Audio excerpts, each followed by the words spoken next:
今天再给大家发一个后方插线的教程。网线口的话，在主板位置只有一个，直接插上即可。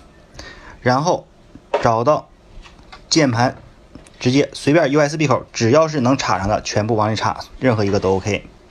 鼠标也是同样的，只要是 USB 口，全部都 OK， 随意插啊，这个东西就是没有什么特殊的要求。